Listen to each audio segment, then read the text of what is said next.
The doors of the high chamber slammed shut behind me before I had even reached the podium, and every alien eye in that vast obsidian hall turned to stare at me like I was already guilty of something. My name is Grace Whitfield, and I had exactly 11 minutes to stop the Galactic Council from erasing a human colony off the star charts forever.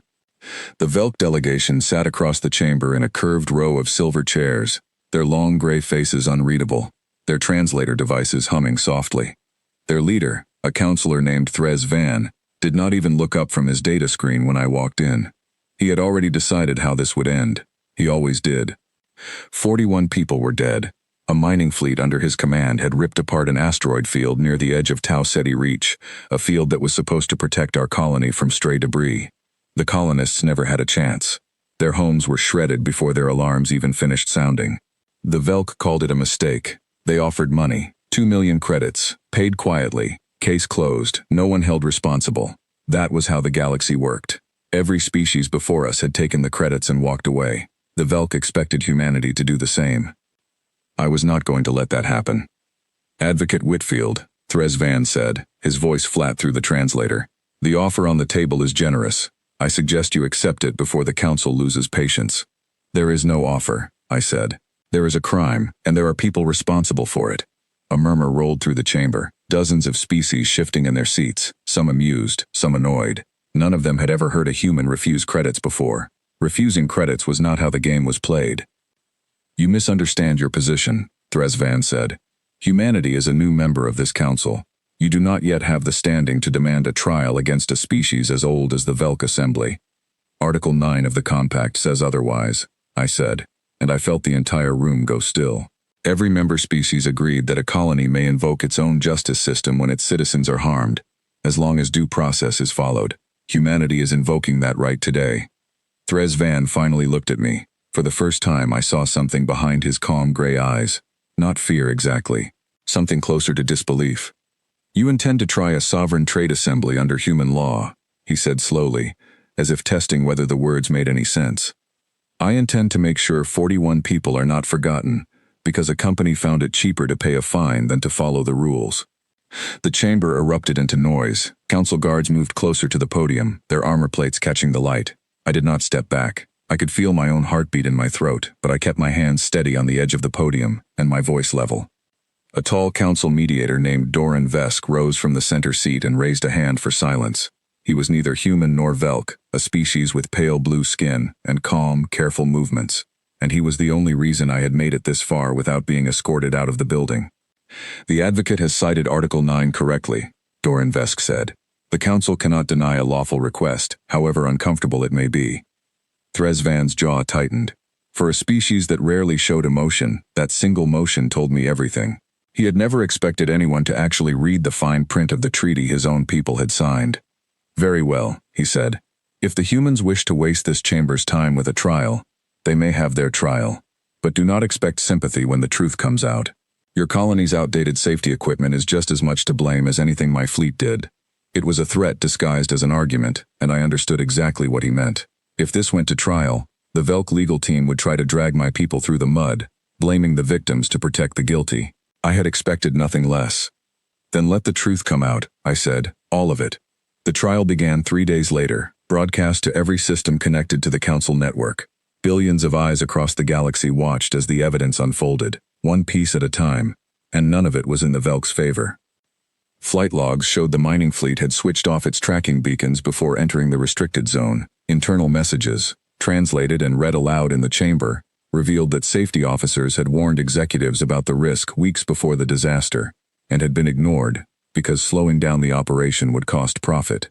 A young Velk engineer named Sela Kor, who had tried to raise the alarm before the incident, testified with her voice shaking through the translator, describing how her warnings were deleted from the official record. I sat beside my co-counsel, a sharp young lawyer named Owen Bradshaw, who had spent every night for 2 weeks preparing witnesses and cross-examinations with me. He leaned over during a recess and whispered that the Velk lawyers looked rattled for the first time since the trial began. They never thought anyone would actually check the records, he said. They always assumed people would take the money and disappear. Not this time, I said. Threz Van tried everything to slow the process. His lawyers filed objection after objection, argued that human courts had no authority over council citizens, and even attempted to claim that the entire trial violated Velk cultural rights. Each time, Doran Vesk calmly reminded the chamber that the compact had been signed freely, and that no species was above the agreements it had made. On the 9th day of testimony, the Council's own investigators confirmed what the evidence already suggested. The disaster had not been an accident. It had been the direct result of a decision made by 3 senior executives who chose speed and profit over safety, and who then tried to erase every trace of their choice. I watched Thresvan's expression change as the verdict was read. Not anger, something quieter. The slow realization that his species' oldest method of avoiding consequences, simply paying for the damage and moving on, no longer worked against people who refused to be bought. The 3 executives were sentenced under joint counsel and human supervision. The first time in the Council's long history that individuals from a major trade power had faced personal consequences for a corporate decision. The Velk Assembly's trading value dropped sharply within hours, not because of the sentence itself, but because every other species in the galaxy had just watched, in real time, how easily the truth could be hidden and how easily it could also be found. After the verdict, Thresvan approached me outside the chamber. His guards kept their distance, watching carefully, as if unsure what to expect from either of us. "You could have taken the money," he said. "Your colony would have rebuilt within a year. Instead, you spent months chasing a truth that cost my people far more than any fine ever could." "The money would have rebuilt buildings," I said. "It would not have told anyone why 41 people died. Now everyone knows. Now no one gets to forget them." He studied me for a long moment, his gray eyes unreadable again, though something in his posture had shifted since the first day I met him. "Humanity is going to be a very difficult species to deal with," he said. "Only for the ones who think they can hide behind money," I said. "Everyone else should be fine." He did not respond to that. He simply nodded once, turned, and walked away, his guards falling into step behind him. I stood there in the wide hallway outside the chamber, the noise of the crowd slowly fading behind the heavy doors, and for the first time in weeks I let myself breathe normally. Owen joined me a moment later, still holding a stack of files under one arm, grinning despite the exhaustion clear on his face. "The Council wants to add Article 9 cases to first-year training for every species now," he said. "They are calling it the Tau Ceti precedent." "Let them call it whatever they want," I said, "as long as the next colony that gets hurt knows someone will actually stand up for them." We walked together toward the transport platform, past rows of delegates from a dozen different worlds, all of them watching us with a mixture of curiosity and caution they had never shown a human before. It was strange, feeling that shift in the air, like the entire galaxy had quietly recalculated what humanity was capable of.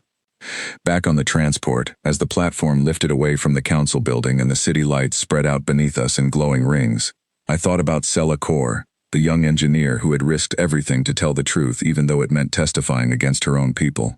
I thought about the 41 names read aloud on the first day of the trial, each one spoken clearly into the record so the entire galaxy could hear them. Justice was never about the money. It never had been. It was about making sure someone, somewhere, had to answer for what they did, with their name attached, in front of the people they hurt. The Velk had built an empire on the belief that credits could erase any mistake. They had never expected a species willing to trade every credit in the galaxy for the simple truth. As the transport rose higher into the darkening sky, I finally let myself smile, not because the fight was over, but because for the first time, the rest of the galaxy understood exactly what it meant to bargain with human justice, and exactly why they should never try it again.